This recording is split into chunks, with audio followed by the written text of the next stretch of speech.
Investment adviser के CIO Anirudh सरकार हमारे साथ जुड़ चुके हैं। अनिरुद्ध सर, बहुत बहुत शुक्रिया, थैंक यू वेरी मच। आज आप ईटी न्यूज़ स्वदेश को समय दे रहे हैं। ओवरऑल मार्केट्स का एक व्यू पॉइंट आपसे चाहिए। एक पहले हम सारी नेगेटिव खबरों को डिस्काउंट कर रहे थे, क्या इन्फ्लेशन, क्या यूक्रेन इशू, क्या क्रूड। अब हम सारी पॉजिटिव खबर को डिस्काउंट कर रहे हैं कि देखिए इंडिया ने आउट परफॉर्मेंस दिया, अब एफआईज भी थोड़ा लौट रहा है, इन्फ्लेशन को हम मैनेज कर ही लेंगे। ये आउट परफॉर्मेंस पूरी तरह से डाइजेस्ट हुआ है सर, या अभी नहीं हुआ, अभी और चलेगा बाजार? सी आई वुड से कि बेसिकली अगर आप देखें इक्विटी मार्केट्स में इवेंट्स और अर्निंग्स, ये दो चीज होती है जो मार्केट को ऊपर नीचे करती है। पिछले 2 महीने से हम लोग सिर्फ इवेंट्स की बातें कर रहे हैं, where in UP election, US Fed policy, Russia Ukraine etcetera. I think अभी वो फेज आ गया है जहां पे हम लोग इवेंट्स को छोड़ के अर्निंग्स की बातें करें, बिकॉज आई थिंक इन्वेस्टर्स को अभी फोकस करना चाहिए। फोर्थ क्वार्टर नंबर्स आने वाले हैं। More important than fourth quarters, जो इंपॉर्टेंट है कि जो अगले 1 साल का जो अर्निंग्स फोकस होगा, वहां पे आई थिंक अभी इन्वेस्टर्स को फोकस करना चाहिए। बिकॉज अभी क्या हुआ है कि पिछले 2-3 महीने में बिकॉज ऑफ द इवेंट्स बहुत सारे सेक्टर्स एंड कंपनीज, जो हाई क्वालिटी कंपनीज है, सेक्टर्स है जहां पे अगले 1 साल 2 साल डबल डिजिट अर्निंग्स ग्रोथ आने वाला है, उनका वैल्यूएशन बहुत सस्ता हो गया है। सो आई थिंक अभी मार्केट को ये फोकस करना चाहिए कि अर्निंग्स कहाँ आने वाला है, कौन से सेक्टर्स मेरे को अवॉइड करना चाहिए, because avoiding a sector is very important. सिर्फ सेक्टर बाई नहीं करना चाहिए, कुछ कुछ सेक्टर्स अवॉइड भी करना चाहिए। तो ये आई थिंक अभी मार्केट का फोकस होना चाहिए। आपने जो बोला कि अभी inflation and the high oil price, ये सब मार्केट डिस्काउंट कर रहे हैं। I think it is already known, मतलब आई वुड से कि ये मोस्टली प्राइसेस में ऑलरेडी डिस्काउंटेड है कि इन्फ्लेशन अभी 4 to 6 के रेंज में रहने ही वाला है अक्रॉस द ग्लोब। ये सिर्फ इंडिया की बात नहीं है, across the globe I think inflation is high. But the issue is, ये जो इन्फ्लेशन है ये आपका डिमांड लेड इन्फ्लेशन नहीं है, ये सप्लाई साइड इन्फ्लेशन है। द मोमेंट आपका वॉर का सेंसिटिविटी डिक्रीज हो जाएगा, the moment Russia Ukraine decrease there conflict, automatically आपका ऑयल प्राइस नीचे आएगा एंड सिमिलरली आपके बाकी जो कमोडिटीज है side by side everything will come down. तो मैं बोलूंगा कि ये जो इन्फ्लेशन है, हमारे आरबीआई गवर्नर ने बहुत अच्छे से एक्सप्लेन किया है कि ये इन्फ्लेशन को इंटरेस्ट रेट बढ़ा के कंट्रोल नहीं कर सकते हैं। तो आई थिंक अपने को वो छोड़ के अर्निंग्स पे आना चाहिए एंड आई थिंक इन्वेस्टर्स को भी अर्निंग्स पे फोकस करना चाहिए अभी। Very rightly said Aniruddh, good morning. In fact अब तक कई सारे ट्रिगर्स थे जिस पर फोकस था, लेकिन अब सबसे बड़ा ट्रिगर जो है वो है अर्निंग सीजन। और अर्निंग सीजन जब हम देख रहे हैं और बाजार उस पर रिएक्ट भी करेगा। इन्फ्लेशन की अभी आप बात करें तो दो चीज़ें आपसे समझना चाहूँगी। इन्फ्लेशन का Q4 अर्निंग्स पर क्या कोई असर देखने को मिलेगा, और अर्निंग्स की जहाँ आप बात कर रहे हैं कौन से सेक्टर्स होंगे जो अर्निंग्स के लिहाज से आपको अच्छे, और कौन से सेक्टर्स जैसे कि आप बता रहे हैं कि माइनस में, जहाँ से दूर रहना चाहिए आपके हिसाब से? आई थिंक ये आपका फोर्थ क्वार्टर का जो अर्निंग्स होगा, बहुत सरप्राइजेस आएंगे both on positives and on the negatives. Because ऐसे बहुत सारे कंपनीज है, सेक्टर्स है जहां पे उनको इन्वेंट्री गेन होने वाला है, क्योंकि उनका 2-3 महीने का इन्वेंट्री ऑलरेडी था। तो उसमें क्या होगा, उनको अच्छा खासा इन्वेंट्री गेन होने वाला है। बहुत सारे ऐसे कंपनीज होंगे, सेक्टर्स होंगे जहां पे inventory was not very high and उनको on the market they had to buy, तो वहां पे उनको मार्जिन इंपैक्ट आएगा। ओवरऑल जो ब्रॉडली एस्टिमेट है कि across the market around 100 bips का मार्जिन कॉन्ट्रैक्शन हो सकता है। There will be different companies जहां पे किसी को मार्जिन फ्लैट रहेगा, किसी का मार्जिन 200 बिप्स भी गिर सकता है, बट 100 बिप्स इज टिपिकली जो लग रहा है कि मार्जिन कॉन्ट्रैक्शन होगा। सेक्टर्स जहां पे लग रहा है कि earnings will remain very very strong, definitely the metal sector. Metal sector is one sector जहां पे अर्निंग्स बहुत स्ट्रॉन्ग होने वाला है। दूसरा सेक्टर जो कंसिस्टेंटली लास्ट 6 to 7 क्वार्टर से अर्निंग्स पॉजिटिविटी सरप्राइज दे रहा है is IT sector. I think IT sector, whether there is war या फिर रशिया यूक्रेन वॉर हो या पैंडेमिक हो, आई थिंक आईटी सेक्टर ऐसा सेक्टर है जो कंसिस्टेंटली आपको 15 to 18 to 20% के रेंज में आपको एनुअलाइज्ड अर्निंग्स ग्रोथ दिखाएगा इवन इन दिस क्वार्टर। तीसरा सेक्टर जो लग रहा है कि कंटिन्यू करेगा अच्छा नंबर्स दिखाना is your the home improvement and the real estate sector. तो वो एक सेक्टर है जहां पे आई थिंक कैश फ्लोज बहुत स्ट्रांग है, डिमांड बहुत स्ट्रांग है across the cities and I think वहां पे एक और सेक्टर है जहां पे आपको अर्निंग्स अपसाइड दिखेगा।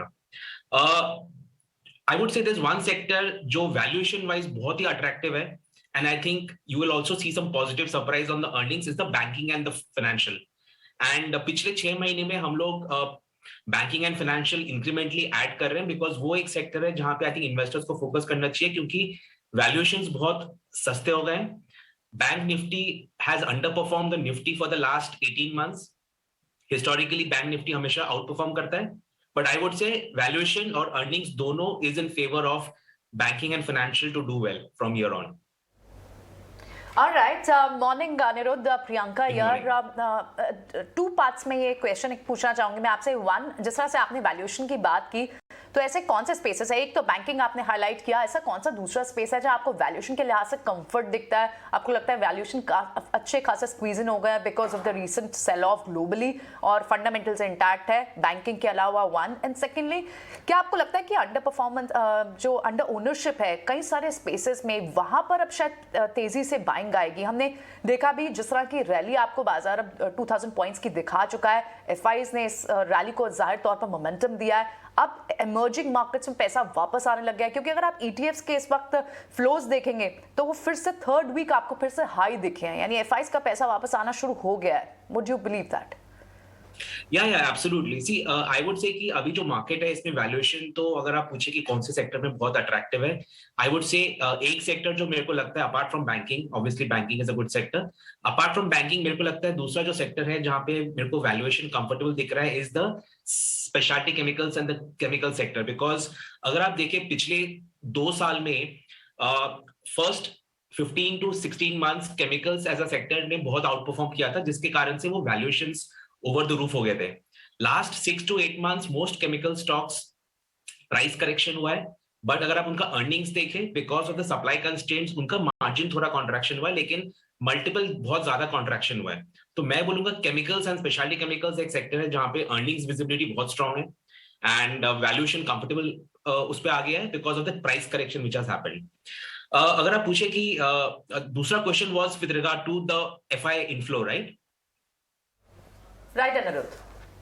आई वुड से कि एफआई इनफ्लो अगर देखें तो टिपिकली अगर आप लास्ट 1 साल देखें, basically the FI money which has moved out from India वो निकला है as a part of the emerging market ETF exit. Because अगर आप इमर्जिंग मार्केट ईटीएफ देखें उसमें basically Russia, China, Brazil, India, Malaysia, Indonesia, these are the countries जो आते हैं उसमें. लास्ट 1 साल से China was downgraded in the emerging market basket because जब से गवर्नमेंट टेक कंपनीज के पीछे they have been after them, तो तब से China was downgraded. Most recently Russia has been removed from the emerging market. Brazil में economic growth के issues है, interest rates are around 11.5 there. So options emerging market ETF में बहुत कम है. तो उसमें क्या हुआ है कि जो इंटरनेशनल एंडोमेंट फंड्स है, पेंशन फंड्स है, द लार्ज फैमिली ऑफिसेस, सब लोगों ने अपने पोर्टफोलियो एलोकेशन में इमर्जिंग मार्केट ईटीएफ का एलोकेशन कम कर दिया. नाउ उसमें क्या हुआ है कि India has also got sold in the entire thing. तो अभी अगर आप बाहर के एफआईएस से बात करेंगे, जो टिपिकल अपने को व्यू मिलता है वो ये आता है कि we want to come back to India but via the India focused funds. तो मेरे को लगता है कि अभी जैसे जैसे आपको ग्लोबल अनसर्टेनिटीज दिखेंगे, इंडिया का अर्निंग्स ग्रोथ दिखेगा, the type of infrastructure things which are building up in India, the manufacturing based जो बिल्डअप हो रहा है, plus services based already which was very strong, ये सब देख के more and more interest of FIs in India will increase. And मैं बोलूंगा FY23 will be a very good year for FI flows coming back to India, because I think last अगर आप देखें 2008 से FIs ने आज तक नेट 45,000 करोड़ का एग्जिट किया है net from 2008. Compare to that domestic investors ने अराउंड 4.6 लाख करोड़ का नेट इनफ्लो किया है. आई वुड से कि FY23 will be a positive figure जहां पे आई थिंक FIs का पैसा will come back to India. ठीक है अनिरुद्ध, ये बात तो आप काफ़ी इंटरेस्टिंग भी बता रहे हैं, काफ़ी इंपॉर्टेंट भी बता रहे हैं कि इस साल एफआईस वापस भारतीय बाज़ारों में लौट सकते हैं. एक चीज़ मेरे को आपसे और पता करनी है, जैसे ये फाइनेंशियल ईयर शुरू हुआ है वैसे मर्जर एंड एक्विजिशंस बहुत तेज़ी से होने लगे हैं. कल हमने HDFC की बात सुनी, उससे पहले एक्सेस ने ये काम करके दिखाया. आपको लगता है ऐसे सेगमेंट कौन से हैं जहाँ पर आपको ये मर्जर, एक्विजिशंस, कंसोलिडेशन, ड्यूओपोली से ओलिगोपोली बिजनेस या ओलिगोपोली से ड्यूओपोली बिजनेस, ये कुछ होते हुए दिखेंगे आपको? क्योंकि वहाँ पे ना आपको वैल्यू अट्रैक्शन मिलता है. कल HDFC में बहुत पैसा बनाया लोगों ने, शायद साल में इतना पैसा नहीं बनाया जितना कल ही कल में बन गया. आई वुड से बेसिकली आपको ये जो M&A दिखेगा, ऐसा तो कोई सेक्टर नहीं है कि जहां पे मतलब बहुत ज्यादा होने वाला है, बट आई वुड से ये एक होने वाला है पैटर्न, ये बिकॉज अभी क्या है कि थैंक्स टू द लास्ट 2 साल का पैंडेमिक, सबका जहां पे एफिशिएंसीज ऑफ ऑपरेशंस नहीं है, जहां पे कॉस्ट प्रेशर्स है, इकोनॉमीज ऑफ स्केल नहीं है, वहां पे आई वुड से कि ये आपको M&M, आपको ये basically more and more M&A देखने को मिलेगा, in which case you will find the larger players either acquiring the smaller guys, या फिर होगा कि दो equals coming together to get the economies of scale. तो ऐसा कोई स्पेसिफिक पैटर्न नहीं है जो मेरे को दिख रहा है कि बहुत सारा M&A होने वाला है इन सम सेक्टर, बट बैंकिंग है ऐसा सेक्टर है, अगर आप देखें पिछले 5 to 6 years RBI का मैंडेट था that we can not have 50-60 banks in the country, तो ये बहुत साफ मैंडेट था. I think you will see more and more of the PSU banks coming together. Already हम लोगों ने पास्ट में देखा है जहां पे 5-6 PSUs bank have merged. I think ये PSU banks का merger will be another pattern which will continue in this year. Apart from that, I don't see any major sector जहां पे M&A activity बहुत ज्यादा होने वाला है. ओके अनिरुद्ध, एक रिपोर्ट में पढ़ रही थी जिसके हिसाब से बिजनेस रिजम्पशन इंडेक्स जो है वो डिप होता हुआ नजर आ रहा है. Of course input cost pressures लगातार इंडस्ट्रीज पर पड़ते हुए दिख रहे हैं. फैक्ट्री एक्टिविटी अगर देखें मार्च में particularly pricing pressure, inflation concerns के चलते स्लो डाउन होती हुई दिखी है. बिजनेस कॉन्फिडेंस डाउन होता हुआ दिखा है. इसमें chemical, energy, fabric, food stuff, metal, ये तमाम चीज़ों के कॉस्ट में लगातार बढ़ोतरी दिखी है. क्या ऐसे एक कंसर्न समझना चाहिए या फिर आने वाले दिनों में सिचुएशन जो है ईज आउट होती हुई दिखेगी?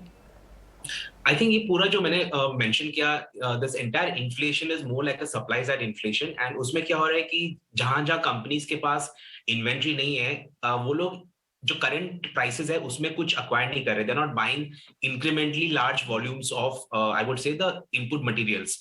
तो कुछ एरियाज है जहां पे इवन द कस्टमर्स जो आउटपुट खरीदते हैं, they are also pushing back the purchase, क्योंकि उनको ये प्राइस पे, because most of the contracts are cost plus contracts, तो उनको इस हाई प्राइस पे परचेज नहीं करना है. तो many of them are pushing back the buying for a couple of days जब तक ये प्राइसेस डिक्रीज ना हो. तो I would say this is a very very short term phenomena, and this is something जो मैं बोलूंगा कि कोई मैक्रो फिनोमिना नहीं है जो 1 साल 2 साल होने वाला है.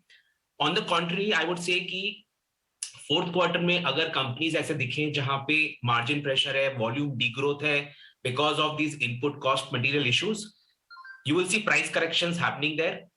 इन्वेस्टर्स को फोकस रखना चाहिए ऑन कंपनीज जहां पे गुड क्वालिटी कंपनीज है, but because of maybe 1 quarter of negative surprise price correction होता है, वो टाइम होगा to enter into these companies. Because मेरा व्यू है कि ये जो पूरा supply side driven inflationary pressure hai, this is something which will get over by second half of the year, which means by second quarter of FY23 aapko dikhega ki all earnings is back on track, unless obviously the Russian war doesn't continue forever.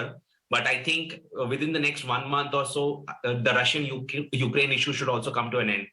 So I would say ki ye short term phenomenon, that is the bottom line for me.